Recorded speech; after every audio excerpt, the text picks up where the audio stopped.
بعد ما انهى ريال مدريد التعاقد مع صفقتين في الدفاع رسميا، وكل من ارنولد ودي هوسن، وفي طريقه ان هو يخلص الصفقه الثالثه وهو الباك الشمال لاعب بنفيكا كاري ريز، واللي يبدو ان ريال مدريد بتوافق على كل طلبات تشابي الونسو، وده على عكس تماما اللي احنا كنا متوقعينه. ريال مدريد كده واضح ان هو بعد ما يخلص صفقه المدافع الشمال هيخش على صفقه لاعب وسط، ودي واحده برضه من طلبات تشابي الونسو من اداره ريال مدريد. وكان في اكتر من لاعب موجودين على طاوله نادي ريال مدريد من لاعبي الوسط، والثلاثه دول يا صديقي هم كل من بلاسيس ولاعب وسط ملعب نادي باير ليفركوزن واللي لعب تحت قياده تشابي الونسو، واللاعب الثاني هو ريندرز واللي مرشح بقوه للانتقال لنادي مانشستر سيتي خلال الفتره الحاليه، واللاعب الثالث يا صديقي وهو انجلو ستيلر وهو لاعب شتوتجارت الالماني وواحد من ترشيحات تشابي الونسو، وواحد برضه من اللي وصى عليه عم نص الملعب توني كروس. والاقرب حاليا يا صديقي واللي تداول اسمه بشكل كبير جدا في الصحافه في اسبانيا خلال اليومين اللي فاتوا كان هو انجلو ستيلر، واللي يعتبر دلوقتي بالنسبه لريال مدريد هدف اول، وده على عكس المتوقع تماما وعلى عكس ما كنا متوقعين من اداره نادي ريال مدريد وامبريس تحديدا، لان انجيلو ستيلر زي ما احنا شفنا صور اللي انتشرت على مواقع التواصل الاجتماعي مش هو الواجهه الاعلانيه اللي بيتمناها بيريز واللي دايما بيبحث عنها في اللاعبين بتوعه. هتقول لي بقى عنصريه، هتقول لي مش عارف ايه، هو ده كان بيريز وهو ده التفكير اللي احنا عارفينه عنه، وصفقه رونالدينيو تشهد على الكلام دوت. ولكن يا صديقي الظاهر ان تشابي الونسو مش جاي بس يغير في التشكيله ويغير في طريقه لعب نادي ريال مدريد، لا ده جاي يغير في تفكير الاداره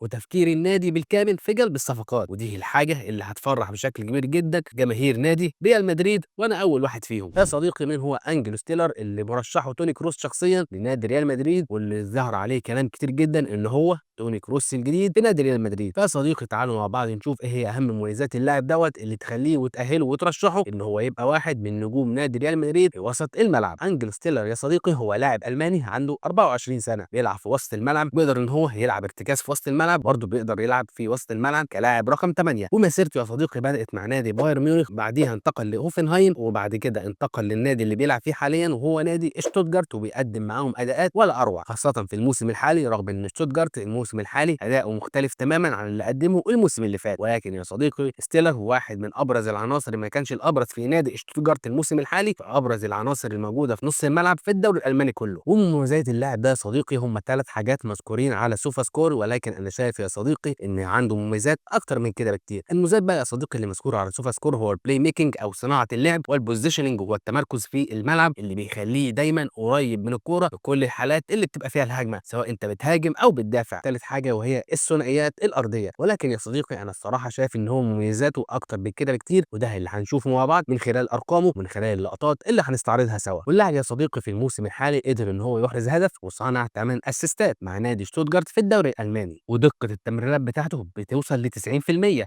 اما دقه التمريرات الطوليه بتاعته فبتوصل لنسبه 58%، وبيعمل حوالي 3.3 كره طوليه في المباراه الواحده. اما بالنسبه يا صديقي للارقام الدفاعيه بتاعته فهنلاقي ان هو بيعمل الانترسبشن او الاعتراضات الكره بمعدل 0.8 في المباراه الواحده، وبيقدر ان هو يسترجع الكرات بمعدل 4.4 كره في المباراه الواحده، وبتوصل نسبه فوزه للثنائيات سواء الارضيه او الهوائيه لنسبه 58%. ولو جينا فصلناهم يا صديقي معدل الفوز بتاعه في الثنائيات الارضيه هنلاقي ان هو بتوصل نسبه الفوز بتاعته لنسبه 61%، بمعدل 3.5 فوز بالثنائيه خلال المباراه الواحده. بالنسبه للثنائيات الهوائيه ودي يعتبر واحده من نقط ضعفه فمعدل الفوز بيها بيوصل لنسبه 44%، ده اللي بياكد يا صديقي ان واحده فعلا من المميزات بتاعته هو الفوز بالثنائيات الارضيه. واللاعب بيواجه مشاكل شويه في حته الثنائيات الهوائيه، ولكن ممكن ان هو يتطور في الموضوع دوت مع تشافي الونسو لو جه للنادي الملكي. اما بقى يا صديقي لو بصينا على الخريطه الحراريه بتاعه اللاعب هنلاقي تقريبا معظم تحركاته في الثلث الاوسط في وسط الملعب، وده يا صديقي برضو اللي بيترجم واحده من المميزات بتاعته وهي البوزيشننج، وان هو دايما بيبقى قريب من الكوره اللي موجوده سواء في المنطقه الهجوميه او حتى في المنطقه الدفاعيه، وبقى دايما حاضر مع الهجمه، وده اللي بيديه افضليه كبيره جدا في بعض الاوقات سواء في المرحله الهجوميه او حتى المرحله الدفاعيه. وبرضه يا صديقي من مميزات اللاعب ان هو بيقدر يخرج من تحت الضغط بشكل ولا اروع، والراجل ما بيتعصبش وزي ما تقول كده اعصابه في ثلاجه، ويقدر يخرج من مواقف كثيره جدا فيها ضغط عليه وفي المنطقه الدفاعيه بتاعته، ولكن الراجل يخرج منها زي ما تقول كده بمعلمه. وزي ما قلنا يا صديقي ان واحده من مميزاته هي التمركز، فده بيديله افضليه في ان هو ليه الاستباقيه دايما في معظم الثنائيات اللي هو بيخش فيها، ويمنع هجمات كتيره جدا من ان هي تحصل على فريقه او ان هي تعمل هجمات هجمات مرتده على شتوتجارت، ورغم ان شتوتجارت في معظم الاحيان بيتم مهاجمته مش دايما هو بيبقى الطرف الاقوى في المباريات بتاعته، ولكن برضه الراجل دوت عامل شغل عالي جدا في وسط ملعب نادي شتوتجارت ومانع عنهم بلاوي كانت ممكن تحصل لهم لولا وجوده ولولا التمركز بتاعه الجيد وقرايته للكوره من قبل ما تحصل. وده اللي بيترجم افضليته في البوزيشننج بسبب ان هو يقدر يقرا الجيم بشكل كويس جدا وبيقدر يقرا الهجمه وبيبقى عنده النقطه الاستباقيه اللي بتخليه دايما ليه الافضليه سواء قلنا في المنطقه الهجوميه او حتى في المنطقه الدفاعيه. ففي النهايه يا صديقي زي ما احنا شفنا في اللقطات اللي فاتت قد ايه قدره اللاعب ده على ان هو بيخرج من الضغط بشكل كويس جدا وان قراراته معظمها بيبقى سليم، وبرده ان الراجل بيتميز بالهدوء في اللعب وما بيستعجلش تماما في انهاء الهجمات، ولكن بيشوف ايه القرار الصح وايه القرار الانسب اللي يعمله وبيعمله. برده زي ما شفنا التمركز بتاعه اللي بيبقى ولا اروع ودايما مديله الافضليه سواء زي ما قلنا في المنطقه الهجوميه والمنطقه الدفاعيه، وبيرجع الاستحواذ تاني للفريق بتاعه ورؤيته للهجمات بشكل كويس جدا. برضه بيمنع فرص كتيره جدا ممكن تحصل على الفرقه بتاعته. فكل دي مميزات يا صديقي بيتميز بيها ستيلر. ده بالاضافه برضه ان هو عنده القدره اللي عند توني كروس والتحكم في الريتم بتاع المباراه، بيقدر ان هو يخرج لك من كوره من ورا لقدام بكل سلاسه. وده اللي بيعتمد عليه تشافي الونسو في الخطه بتاعته ان هم بيبقى موجود 2 لعيبه في وسط الملعب واللي كانوا عنده هم تشاكا وبلاستيوس اللي مسؤولين عن خروج الهجمه من ورا لقدام. فاعتقد في وجود فالفيردي وتيلر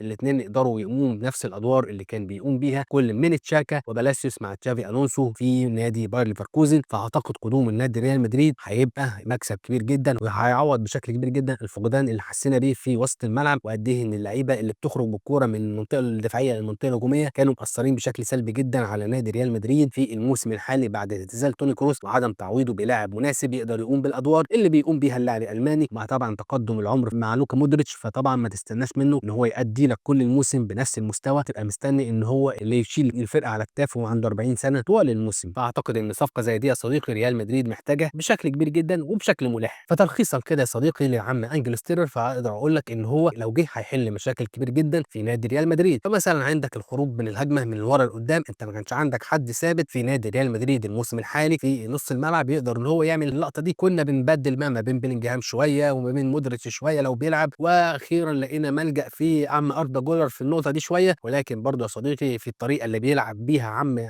تشابي الونسو يعتمد بشكل اكبر على اللعيبه الارتكاز اللي موجودين في وسط الملعب بتاعه ان هم يخرجوا بالهجمه اللي زي ما قلنا اللي هم بيبقوا تشاكا وبلاسوس، نسيب اللعيبه اللي من نوعيه اردا جولر للحته الهجوميه والحته اللي بتبقى في نص ملعب الخصم عشان يقدر ان هو يبدع فيها بشكل افضل. وبرضه يا صديقي من الحاجات اللي افتقدناها باعتزال توني كروس هو الاحتفاظ بالكوره وتهدئه الريتم والتحكم فيه بشكل كبير، وده برضه افتقدناه بشكل كبير باعتزال توني كروس وما قدرش يلاعب في نادي ريال مدريد باستثناء عن مودريتش لما كان بيلعب ان هو يغطي لنا النقطه دي في التحكم في الكوره، التحكم برضه في نسق وريتم المباراه. ومجملا يا صديقي هو لاعب وقطعه ناقصه في نادي ريال مدريد، اعتقد لو جت هتدي اضافه قويه جدا للنادي، وانا واثق ان هو لو جه هيقدر ان هو يعمل شكل مختلف تماما لوسط ملعب نادي ريال مدريد. واعتقد بمجيئه في لعيبه ممكن دورها هينتهي مع نادي ريال مدريد على راسهم من وجهه نظري هيبقى سيبايوس، ولكن يا صديقي هنستنى ونشوف الايام اللي جايه ولا ممكن ريال مدريد يختار لاعب تاني. ولكن يا صديقي من وجهه نظري هو ده اللاعب الانسب لنادي ريال مدريد، زي ما قلت لك هو القطعه الناقصه في وسط ملعب نادي ريال مدريد واللي هيستلم الرايه من بعد توني كروس ولوكا مودريتش في المركز دوت. يا صديقي في الاخر عايز اعرف رايك كومنتات في اللاعب وفي قدراته، وهل شايف ان هو فعلا هيبقى اكبر معوض لتوني كروس ولوكا مودريتش بعد ما يسيب الفريق، ولا شايف ان ممكن يبقى في لعيبه افضل منه في المركز ده يقدروا ان هم يجوا ريال مدريد ويتفاوض معاهم؟ فيا ريت تقول لهم لي مين اللعيبه دول في الكومنتات. ويا صديقي بكده نكون وصلنا لنهايه حلقتنا النهارده. فلو وصلت لهنا يا صديقي فما تنساش تهبط اللايك الجميل وتشترك في القناه لو مش مشترك وتفعل زر الجرس عشان يوصلك كل جديد وتنضم للهيئه بتاعتنا. وقبل ما ننهي مش عايزين ننسى اخواتنا من قدام ربنا ينصرهم ويقويهم ان شاء الله. كان معاكم احمد مجدي من قناه وانتوم اميجو، والسلام. احلى بدايه واحلى ختام. سلام.